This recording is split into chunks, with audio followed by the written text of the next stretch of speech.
Welcome to the 2022 International Women's Day Leadership Panel and Celebration. We are thrilled to have so many of you joining us today to learn, to celebrate, and come together to be intentional on this year's theme of breaking the bias. I'm Sarah Ernschwinder. I'm a volunteer for the Conscious Capitalism Cincinnati chapter, as well as Director of Marketing here at Tier 1. And we are just so thrilled to have today's lineup of leaders sharing their perspectives. And for those of you who aren't familiar with Conscious Capitalism, it is a global movement of business leaders who are really looking to improve the practice and the perception of capitalism and how it can be used to elevate humanity.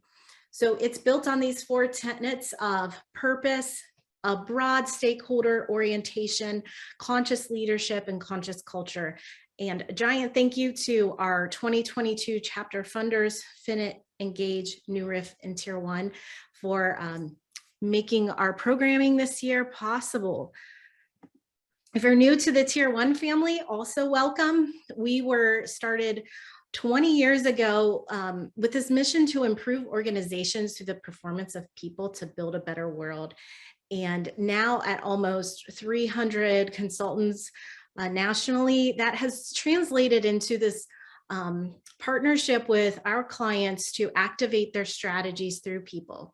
So whether you have talent strategies, growth strategies, transformation, or operational strategies, we partner with organizations to bring those to life in a way that allows people to do their best work in the process. So this topic around International Women's Day is very important to us. And so this is the fourth year that we've hosted a similar panel and are just so excited to be able to come together again this year.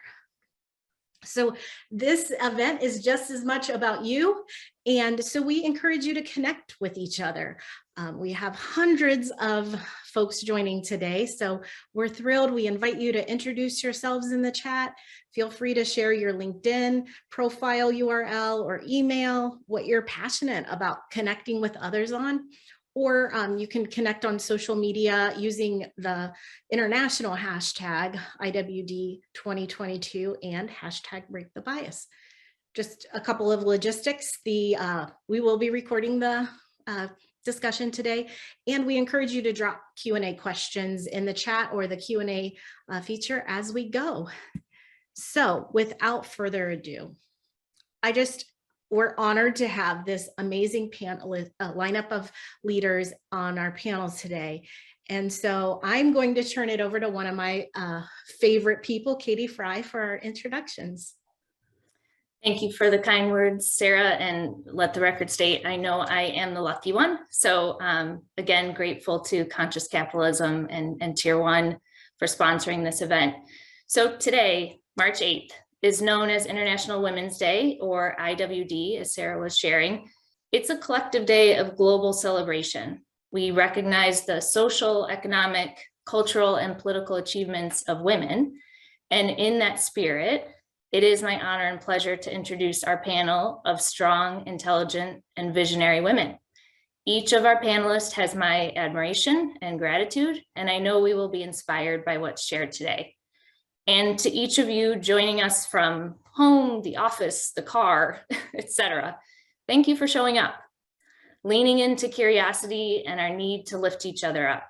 You saying yes to joining today when maybe this could have been your break from video and committing to the time and space is greatly appreciated. So now I will ask each of our panelists to take a minute or so to introduce themselves and sharing their favorite accomplishment or achievement. I'm going to start with Maya. Great. Thank you so much for having me. It's truly a privilege to be here. My name is Maya Moore-Eyrich. I lead the Eyrich Group at Merrill Private Wealth Management, which is a national wealth advisory team. Many of you would probably assume that I might say that my three spunky and very thoughtful little children are my biggest accomplishment. They are fantastic, don't get me wrong. But I think my biggest accomplishment has been staying true to my values for working in financial services, and on top of that, building a significant wealth management business, which I started in January of 2020. So thank you. Awesome. Thank you, Maya, and congratulations. Kara. Hey, good morning, Katie, and thanks for having me. I feel fortunate to be living in my proudest moment. I lead the Kroger Precision Marketing team at 8451. It's Kroger's retail media business, and we're building this business, driving massive change in two industries, a $1.5 trillion food industry and over a $300 billion media industry. And we've stayed true to our vision since we launched 4.5 years ago. And we have hundreds of people on the team that are bringing this vision to reality. It makes me incredibly proud about the courage and the connection for these pioneers and disruptors to lead change in the industry. Personally, I'll tell you that 2 years ago, I sat on the soccer sidelines and had a conversation with my husband as my then 6-year-old daughter took the field, and we discussed the need for more female coaches and girls and leadership, empowerment, and connection that female coaches could bring forward. And I stepped then into the last 2 years coaching my daughter and realized that less than a quarter of coaches for female athletes are women. And so, I think, inside the workplace is important. Outside the workplace is also critically important, and fundamentally believe women, we have an opportunity to be more intentional and commit impressions at young ages early. So those are my two quick highlights, Katie. Thank you, Kara. And that's awesome. Yeah, it's certainly work, life, and everything in between. There's nothing separate about this conversation. So appreciate it. Congratulations. Stephanie, how about you? I am, thank you, Katie. I'm really fortunate, as the others have mentioned, to really have spent 24 years within the financial services sector, having worked in pretty much most of our line of business divisions, and now being able to be in this role as the Chief Inclusion and Diversity Officer within an industry that has been historically conservative, as well as a challenge as it relates to the career progression for minorities, persons of color, individuals with disabilities, et cetera. So I'm proud of the 70 business resource groups we have, our 8 enterprise business resource groups we have, our executive engagement in those things, Project Search, I'm proud of that. And this year launching an effort in neurodiversity. As a person who, when I was in college, never imagining myself in a role or position like I am today, I was fortunate enough to go to Wright State University in Dayton, Ohio, which is a college campus that was specifically designed for people who were differently abled. And I deeply recall those moments with my roommate who was a quadriplegic and my best friend who had significant cerebral palsy. All the times we laughed, drank alcohol, and we were just college students having fun. And so now in this role, I find it a wonderful opportunity to showcase the expertise, the brilliance, the beauty that is resonant in diversity. So I'm looking forward to the discussion today. Thank you. Thank you, Stephanie. You're talking about a lot of change and lifting up, so love it. Congratulations. And Christine. Yeah, thank you. And thank you all for spending your lunchtime with us. And I see you, Brazil and Canada, and my adopted hometown of Pittsburgh and Texas and all the other places. This is so cool that we're getting such a wide variety of folks joining. I'm Christine Rach. I'm Duolingo's Chief People Officer, and Duolingo, in case you're not familiar, is best known as a language learning app used by over 500 million people worldwide to learn over 50 different languages at this point. So if you haven't checked it out already, especially those that might be working with our Brazilian and Mexican friends, please take a look. It is free. And then prior to Duolingo, I worked for Vanguard. So I see you, my financial services folks out there and on the panel, can definitely relate there. In terms of the accomplishment or achievement that I'm most proud of, I'm going to go very recent and just say most proud of this year. So how about that? Picking favorites is always hard, but so heavy recency bias. But my favorite accomplishment for 2022 is we returned to the office on March 1st officially. So Duolingo, after 2 years of, oh my gosh, so much uncertainty and consternation and concern for people's physical and mental well-being, we returned, and we have now coined a new term, returning together, RTO, return together. Anyway, I didn't come up with that. A colleague did, but I love it. And so for me, there's something psychological about this. Like, it really marks hopefully a turning point in so many ways, some kind of chance to start something new, starting fresh. So many people that have joined Duolingo over the past 2 years that I've never met in person, it's really turning a page. So I hope we're on to great things. And so that's why it's such a huge accomplishment for the team that worked so hard on this. So there's a wonderful team of folks who ensure that all of the things over the last 2 years went as seamlessly as they possibly could in a very difficult time. And I'm just so proud of them. That's awesome, Christine. And I'm sure it's relatable for a lot of us. And I love that return together. There's a beautiful sentiment in that. Thank you so much. This year's theme for IWD, as Sarah shared, is break the bias. And in preparation for the panel, I like to do my own reflections and think about bias. However, I'll share with you all, I set them aside after reading from a book, Goodnight Stories for Rebel Girls, with my children last night. And there's an excerpt from Angela Davis. And if you saw some of our preview slides, there's actually a quote that's from her that I'll share with you. But she is a US activist who armed herself with knowledge to fuel her passion for liberation. And one of her quotes is the best echo of my own thoughts and beliefs on bias. I am no longer accepting the things I cannot change. I am changing the things I cannot accept. We can all work to break the bias and call out gender inequity and inequality. We can all choose to seek out and celebrate women's achievements. And collectively, we can help create an inclusive world. Perhaps stating the obvious, bias is insidious. It doesn't impact everyone equally, and yet it requires an intentional effort to pause and find where it impacts our systems and structures. So it's my sincere hope this discussion is an opportunity to create greater awareness and inspiration for us to individually break the bias and collectively find ways to come together. Simply imagine what this network of people gathered here today could create. Imagine that potential for building a better world. That's, I think for me, looking at the chat of what people are excited about, that's what has me energized. So we're going to jump in here and I'll share just a brief intro as we think about our overall theme of break the bias and spotlight the individual and collective biases against women that fuel gender inequality. To get us started, I'm going to ask our panelists to share a personal story of when they experienced breaking a bias or recognized that someone else broke a bias that they benefited from. What did it mean for you? And what did you learn from the experience? And Christine, I'll start with you. Great. Yeah. I so appreciate this question too. So as I reflected, the thing that kept coming up for me was my former manager at Vanguard, actually, who was our, head of HR, our CHRO. And she was the first women identifying member of senior leadership.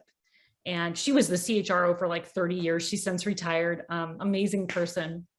And, being the first to sit at any table, has such a weight to it. And I think what she was able to do is, carry that weight, but also chart a new path for HR at the company and make sure that it wasn't just seen as an administrative or tactical function, as sometimes it can be, unfortunately.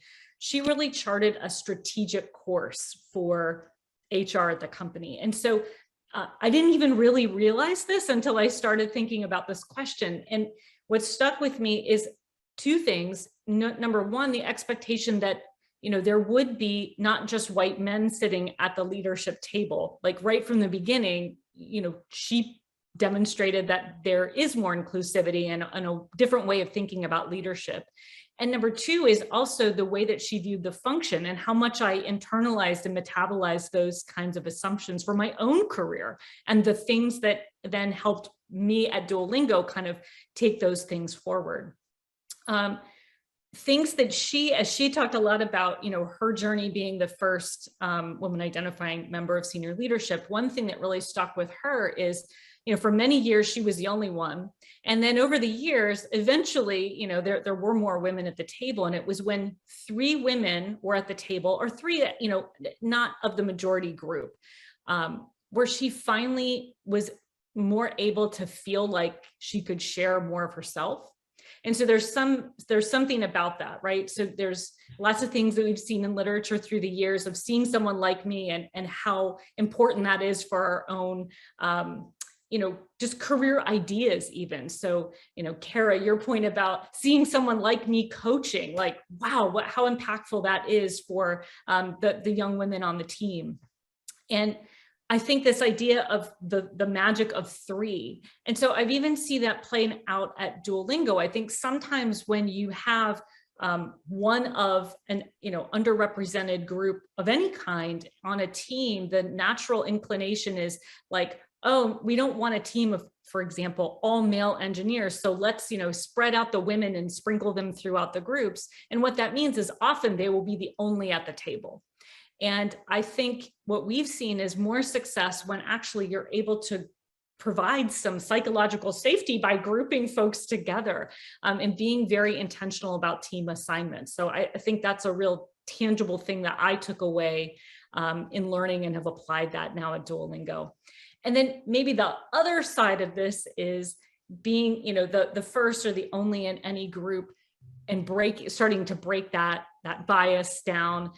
Then I think the underbelly of that can be folks start to assume that you should be like that other person. You have the same leadership style, or you have the same belief system, or whatever it is. And so remembering to meet every person where they are and really getting to know the human being and not assuming that they are, I am not the mirror image of Kathy, my manager, right? My former manager. And so really trying to understand the human being underneath all of that and not bringing those assumptions to the table. Thank you, Christine. You shared a lot in there, but I really appreciate how it's still influenced your thinking. It sounds like maybe years have passed and what that's helped informed. Yeah, the weight of representation, I think, is real, what we choose to do with it and how it influences versus the sprinkle effect. Just appreciate what you shared there. Kara, would you like to add? Yeah, I'd be happy to. I feel fortunate to have grown up overseas outside of the US, in Sao Paulo, Brazil, and Brussels, Belgium, and really kind of immersed myself at a young age into this cultural melting pot. And so as I have been back in the US for decades now, I think a lot of that history has stuck with me with respect to how I see the world and the inclusive nature and the importance of that. I feel fortunate. I've worked in incredible organizations that have been mindful of the power of diversity, not just the diversity of people, but the diversity of thought and diversity of experiences. And that's created this inclusive culture around me. And as a woman in the workforce, I've had an incredible opportunity to take on increasing responsibilities throughout my career. Even with that reality, I'll never forget a conversation really early in my career in preparation for an executive meeting with a client of ours. Now, I was closest to the business. I was closest to the opportunity to tackle. My manager at the time, he knew that. He also was very mindful on perception that can permeate based off of behaviors. He told me one simple thing, which has stuck with me. Don't take notes. Don't even take your notebook out of your bag. And I looked at him like he had like 3 heads, legitimately. And he quickly said, I don't want them to think that you're here to recap plans. I want them looking at you like I look at you. You're leading the plans, you're driving recommendations, and ultimately the decisions that are going to help drive their business. And that conversation made me more aware about perception than I ever was before. Frankly, I don't know the degree I didn't ask. Was it gender related? Was it age related? Because I was early in my career, and certainly he had significantly more experience than me. And I'll be honest, I was a little angry right away. Like, taking notes is an indication of a deficit. It's crazy. But his perception resonated. So my takeaway from that really has been suspend judgment, even in the smallest of things. And that is a very small ticky-tacky thing. But suspend judgment, because other people aren't suspending judgment yet. Be mindful of perceptions, believe in yourself, engage in conversations with confidence. Everybody is at the table for a reason, and take action and be active for the reason. You are there to drive change. You are there to engage in really meaningful business decisions, business recommendations, and every single voice matters. But to really be mindful of perception and bias that can inherently trip people up, unfortunately, still today. Yeah, you articulated it as small, Kara, but I think it certainly has big impact that resonates with me. A little different, but I received some similar advice early in my career, which was, you don't have to be the loudest in the room or say a lot, but never let it be a question for why you're there. So, you have an obligation of being active and what that might mean for others if you are. So thank you so much for those stories and for sharing with us. Continuing with bias and its inevitability, but sometimes insidious in how it shows up.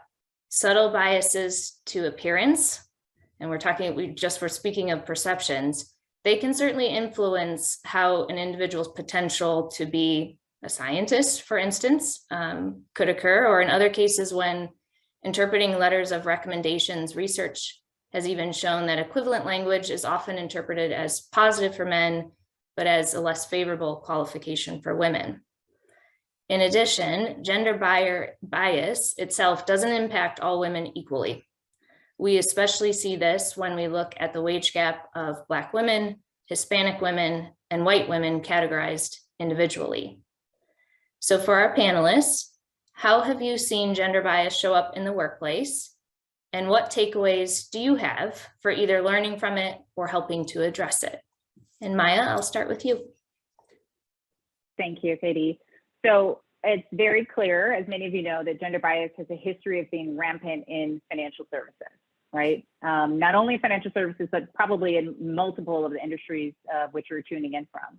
And I just wanted to share an example of something that happened to me with a previous leader, senior leader, on top of that at a prior firm. So I was about 8 months pregnant with my first child. As I mentioned, I have 3 children. And I remember very clearly a conversation where this senior leader told me that women, and in particular mothers, can't be good investment advisors because of the amount of time it takes to stay up on the market, and that the role wasn't really flexible enough for us. Honestly, I think this is the most ridiculous thing that I've ever heard, especially considering everything that a mom has to handle on her plate on top of everything else that she's doing. And I'm a mother and I manage a significant book of business and a significant team. And he was a father. So why wouldn't this same logic apply to him? And while this statement was direct, not all biases can be wrapped up so tightly and nicely in a little package quite like that statement. I've seen women in my industry laid off the day after returning from maternity leave. I've seen women passed up for promotions because of their age.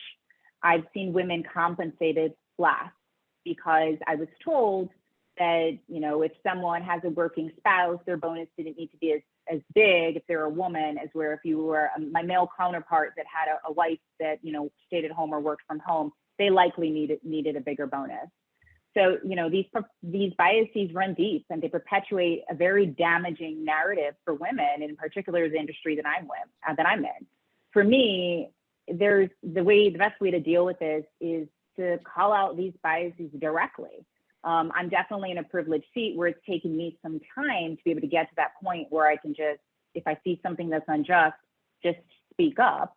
So it may take you, some time to be able to get to that level, but I do think that if we're not nipping this in the bud and calling it out even quietly in smaller groups, then we're not doing ourselves any favors. In addition, and most importantly, I found that, when I've been very purposeful with how I've recruited my team, and I didn't go into a long introduction of myself, but one of the reasons why I've created a team that looks very different than what you typically see on Wall Street is because if I don't start challenging these narratives and these biases, no one will. So I'm trying to surround myself, yes, with the most intelligent advisors, of course, but I also want diverse perspectives. I want the compassionate approaches. I want the people that have these strong values that will also be calling out these behaviors, whether they're in the room with me or not. And the only other key takeaway I would note from this conversation I had with this senior leader is probably something really critical that I don't think any of us do enough. Yes, the second I heard it, I challenged it. I stood up and changed that, that narrative for myself and many other women that have come behind me. But I also went immediately home and I talked to my husband about this.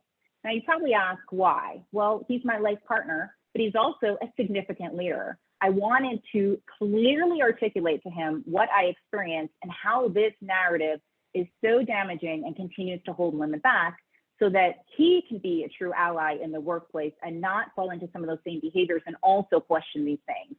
I believe that stopping these biases and challenging, equity conversations around equity really begins in the home.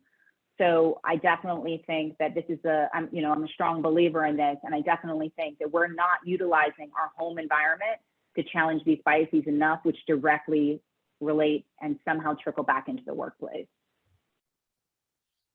I appreciate that last call out, Maya. It's as if we believe there's some invisible separation line, I think, at times between home or even our communities, broader kind of cultural backgrounds we may have versus the workplace. And the more we probably combine the two, as you're calling out, there's an opportunity for more voices for realizing how damaging that narrative is. Thank you. Stephanie, would you like to add as well? Sure, Katie. And thank you, Maya, for that really thorough insights regarding the financial services sector.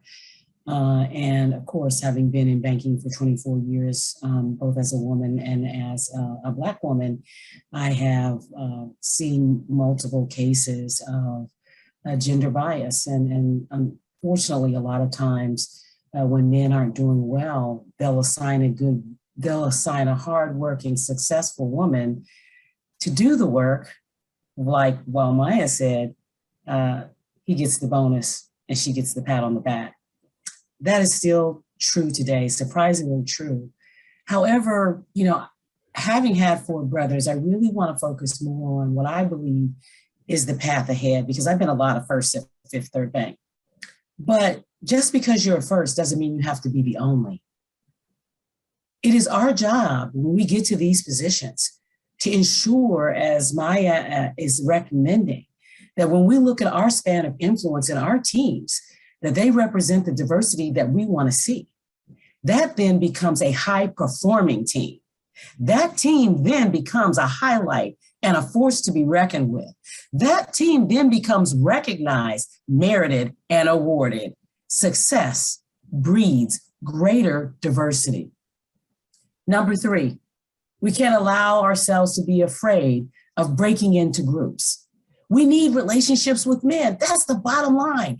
As many times as I go home and bang my head against the wall because I don't have anyone living there with me, we have to understand that progress is incremental. We have to live today to see tomorrow. In other words, we have to maintain the future in the present. Because what I presently see is not what I want to see. It's what I hope we can accomplish. But we can't accomplish it unless I start doing it. So we have to start setting the stage, the conversations for what we want the future to look like. Women, we have to make contributions in the dark that when a light shines on them, they blossom like flowers in gardens. We have to be willing to go that extra mile, because that extra mile is not for you and me. That extra mile is for her and she. We've got to do the work. We must execute with excellence, and we must deliver diversity in our own lives. Look around us. Who's in our own book clubs? We have influence. We have friends. Who are we having drinks with? Who are we sharing our issues with, our burdens? Are they women that look just like us? Or are they diverse? Are they he's? Are they other women of color? Do I have white women friends? Yes, because that's what diversity is. It's a blend. It's everything. It's all. It's better for all of us. Thank you, Stephanie. And so many beautiful analogies woven in there as well. And I heard you also describing the ability for ourselves individually to act our way into doing and what that may look like as we model, which is a perfect segue for us to talk about what a track or a path to leadership may look like. And bias is still creating a barrier for women, as we've just heard in some of these stories, particularly women of color, to advance to executive leadership, particularly in the US's largest organizations. I'll put this into perspective. As of the August 2020 Fortune Global list, only 13 women, which translates to 2.6%, were CEOs of Fortune Global 500 companies, and all of them were white. What have you seen contributing to this, as well as practices that help overcome this issue? And if I may, Stephanie, I'm going to ask you to keep the mic. Well, I'm just going to say it plainly. Relationships, relationships, relationships. That's what's getting in the way of everything. You know what? What you say about somebody you don't know is different than you say about a friend. And so what I tell people, what's really unique and what I've learned from the financial services sector is that when we had the great financial crisis in 2008, 9, 10, why didn't all of our customers leave? We stopped giving them credit. We stopped lending them money. We were taking keys to their cars. We were taking keys to their homes. We were taking keys to their businesses. Why did they stay? Well, my title was Commercial Relationship Manager. Title, Business Banking Relationship Manager. Title, Financial Center Manager. Relationships are what we do. So people didn't leave because we knew them and they knew us. They understood that there were factors outside of our control happening in our industry, in our nation, and in our economy and globally that were resulting in an impact to them and their families. And they knew this was true as we sat with some of our customers. We held hands and we cried because they were losing their homes.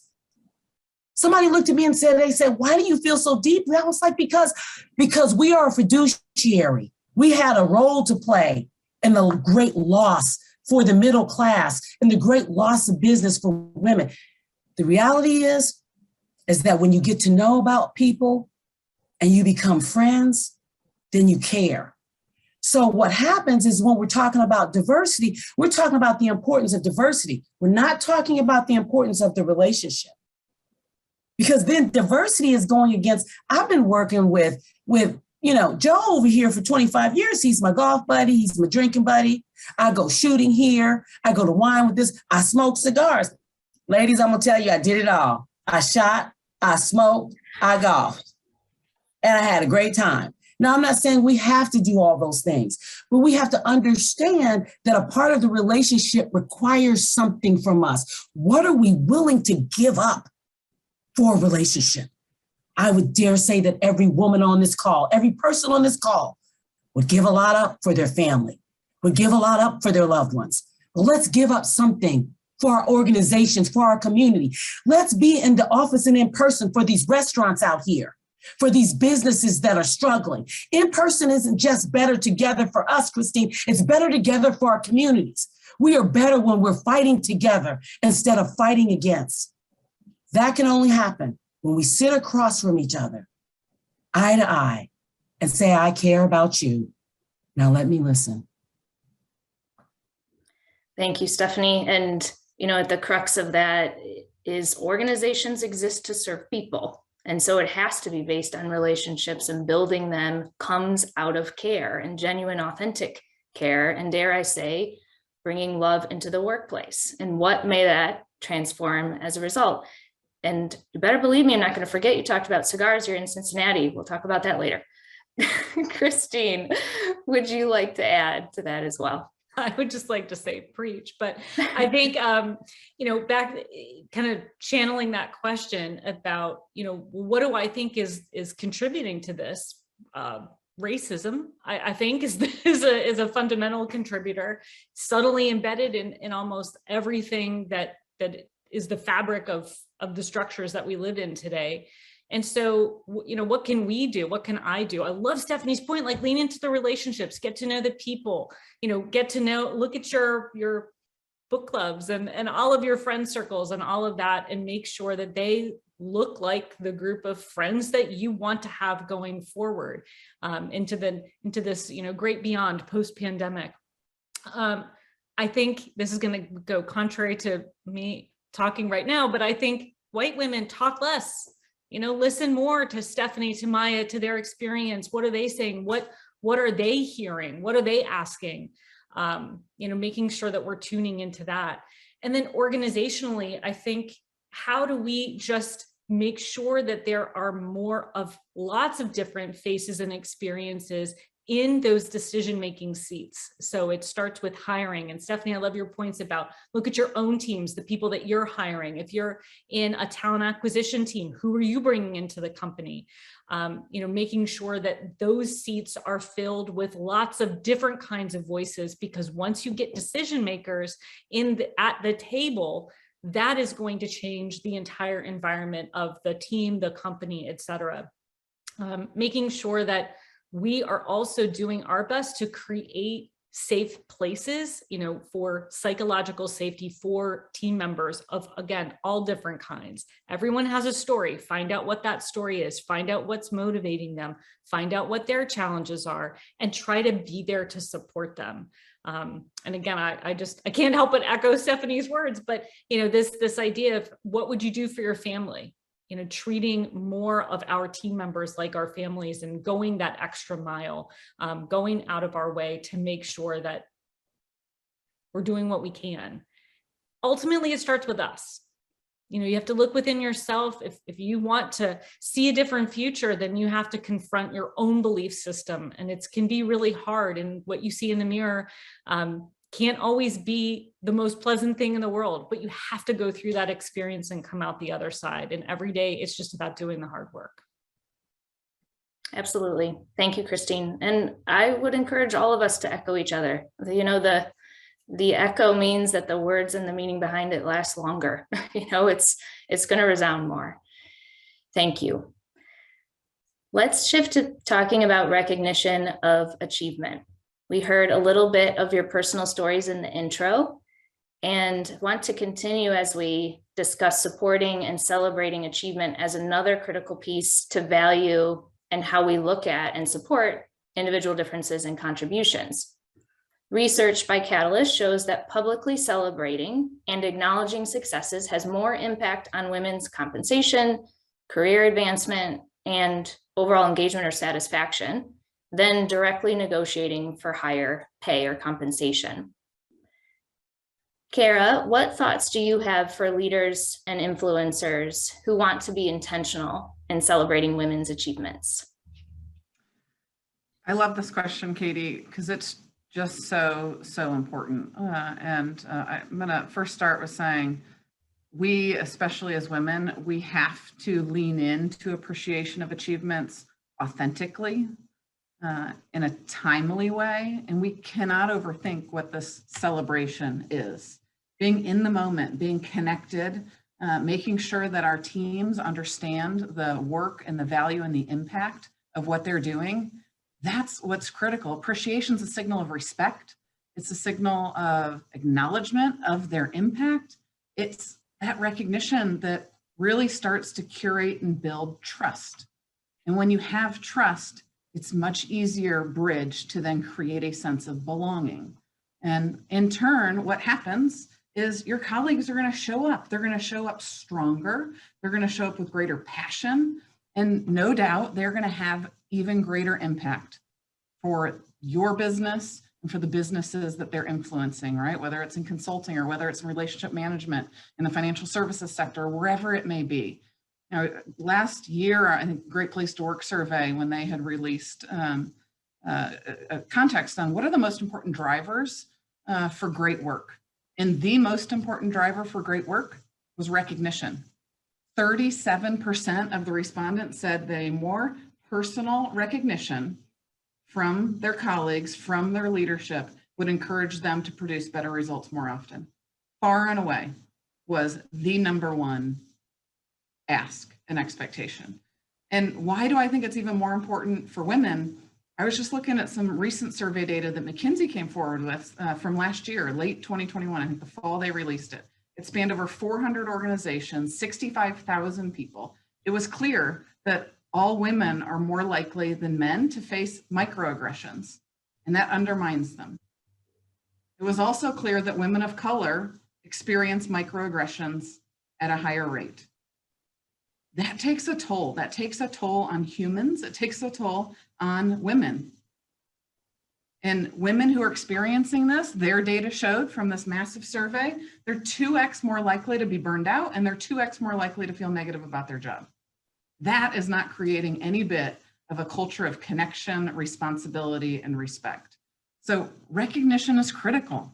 The data shows it. Think about everyone on this call and what you've experienced when someone said, hey, you did a really great job there, and here's why it's making an impact. Here's why I'm proud of you.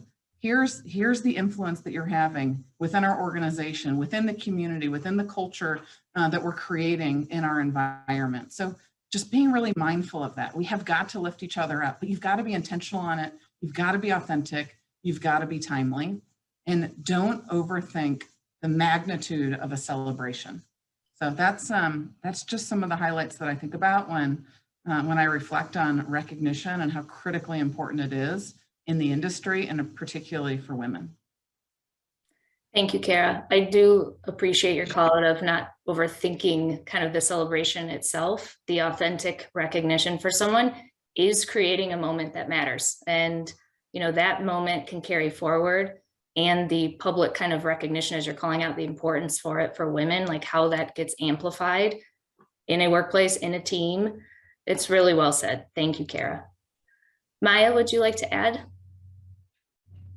Yeah, I mean, Kara covered a bunch of the things that I was going to talk about. I do think that the feeling of belonging is very real when we celebrate successes, and overthinking it is important not to do. One of the things I found, you know, in my time leading multiple different types of teams, either in my professional work or my community work, that's really helpful, is to have in the weekly meeting, carve out space to talk about successes and achievements. And it doesn't have to be closing the biggest deal or some really large award. It can be small wins, a designation, coaching your child's sports team, any of these small wins, but celebrating those successes together, I think no matter what level you are, is very meaningful.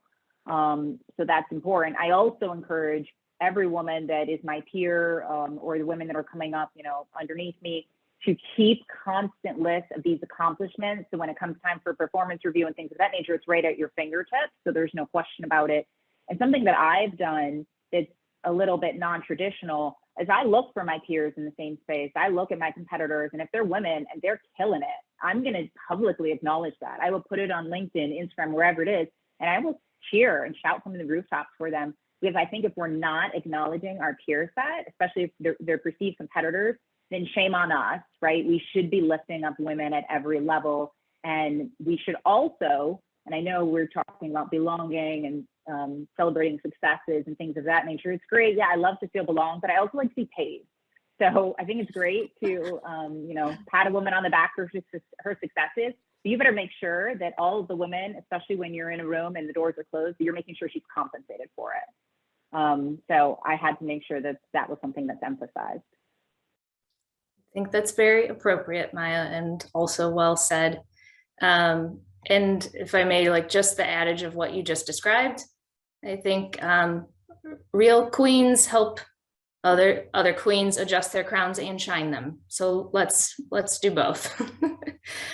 I love that. Right. Can I add something on really quickly before Yes, we please leave this topic, Katie? Because I think sometimes, you know, even when we're intentional about recognition and rewarding and acknowledging our peers, sometimes we self-sabotage and we do the old, oh, it's no big deal, and we take away from our own accomplishments.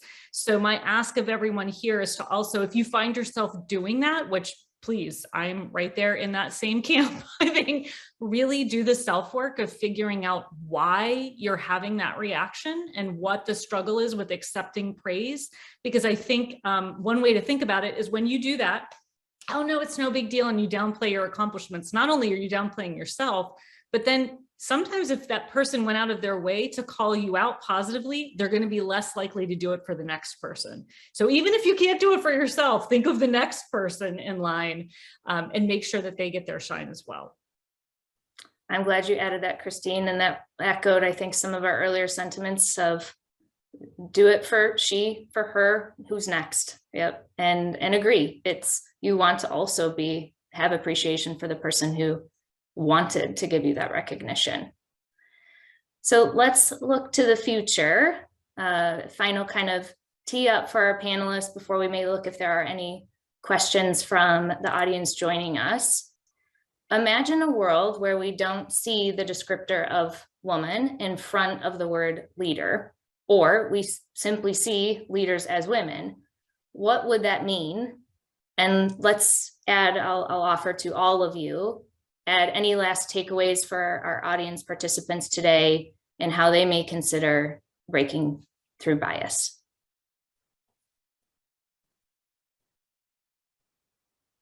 Stephanie, would you like to start us? Sure. I guess what I would say, Katie, is saying it in that way.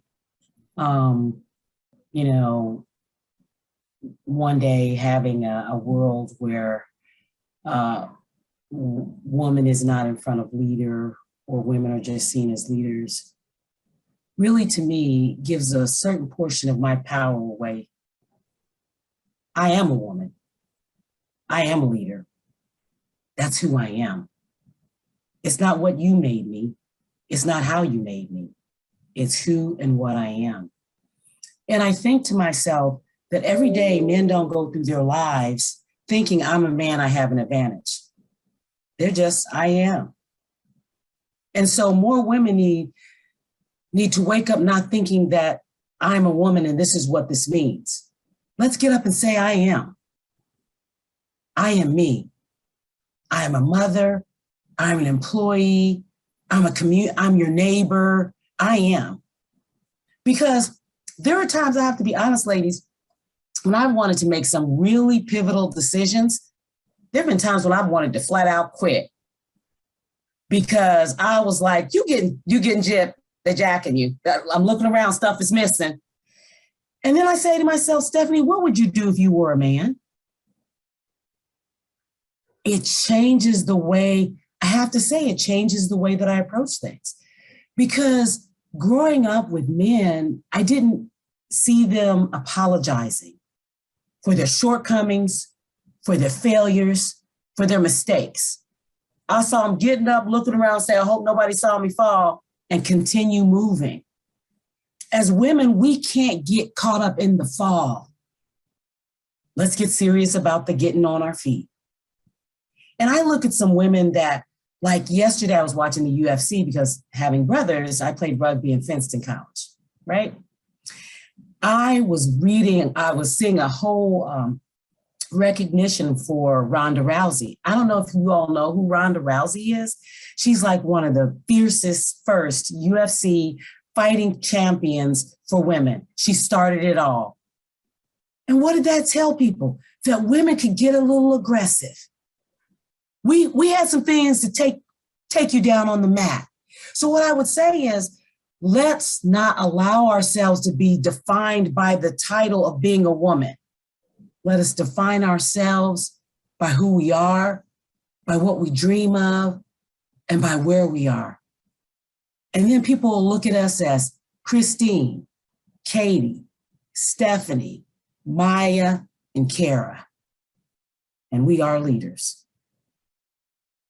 Thank you, Stephanie. We may need to submit I am as the next theme for IWD. Thank you so much. Kara, Christine, or Maya, I'll ask if there were any final thoughts you wanted to add specific to that prompt or just in general.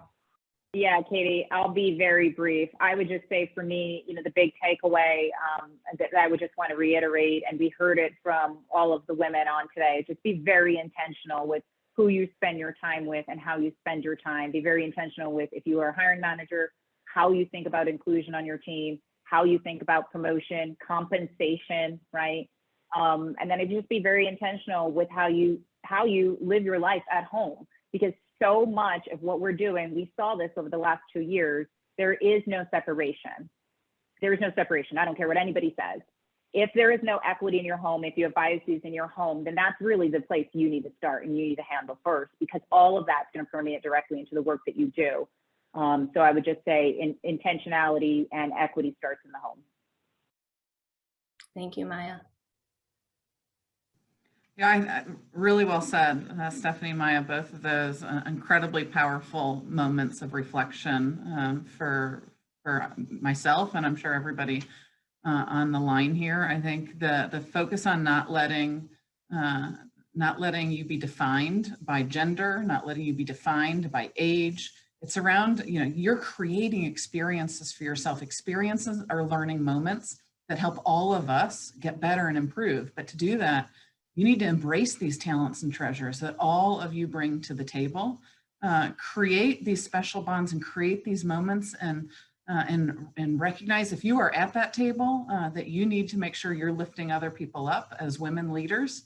Lift other people up when you're at that table and those doors are closed and you're talking about the quality and the impact and the outcomes of your talent. If you are early in your career, lean into opportunities. Lean into opportunities because that gives you exposure.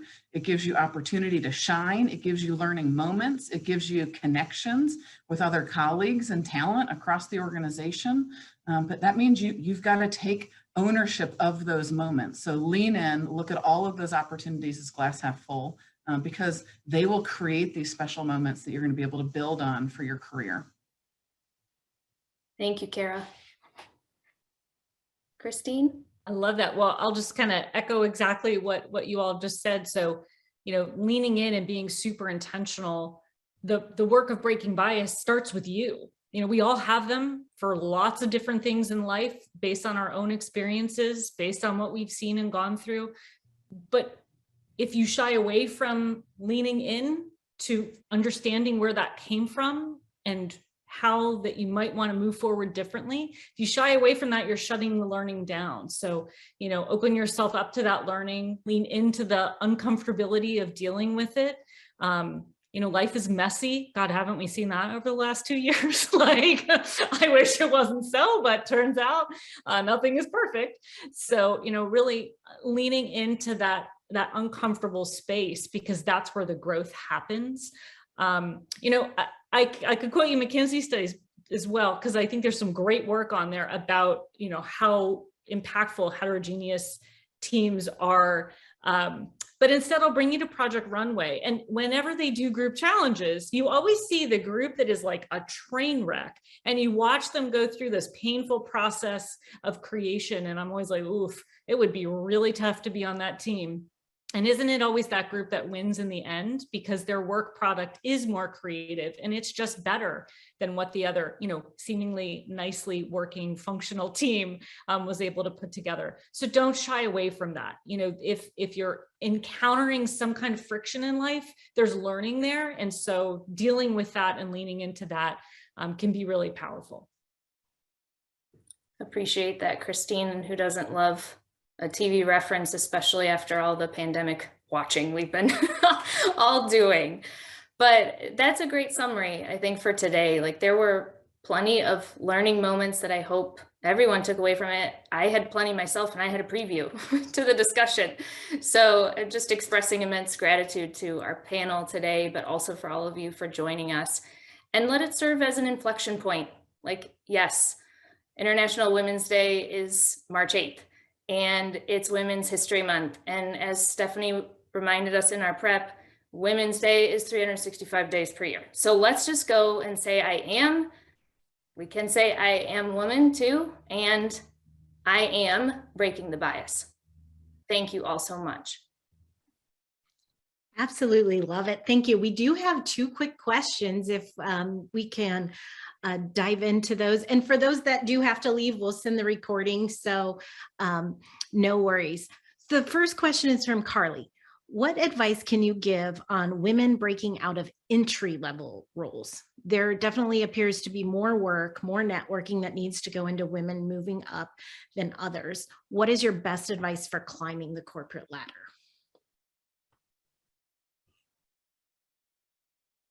Kara, would you like to comment? Yeah, I'll just build on the last statement that I shared, which is lean into opportunities. This is not about necessarily over delivering on one specific ask. It's about putting yourself in a position, putting yourself out there, talking about areas that you have an incredible amount of respect and passion for, doing some extra diligence yourself and bringing ideas forward. So your manager and your manager's manager knows that you're passionate about driving change, you're passionate about making an impact, but you have to put yourself out there and be a little bit vulnerable in those conversations to create those moments and then lean into it. And there's going to be times where you're asked to jump into a project and it's going to feel like a heavy weight that's just extra work. And that should not be lost on, I think, any woman on the call, especially.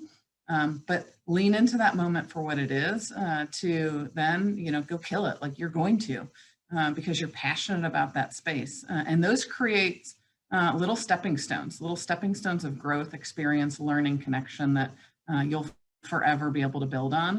And, it takes a lot of intentionality out of the gates to build up, kind of build your brand, right? And cement that brand and cement that impact. And then you're going to have an opportunity to keep giving back to others along the way. So that would be my quick response on that, Sarah. Thank you. And our last question, and I'm going to read this exactly. When you come from a lower class area, how do you surround yourself with more men and women who are decision makers, leaders, etc.? It seems really difficult to break through at times. Thank you. Sure.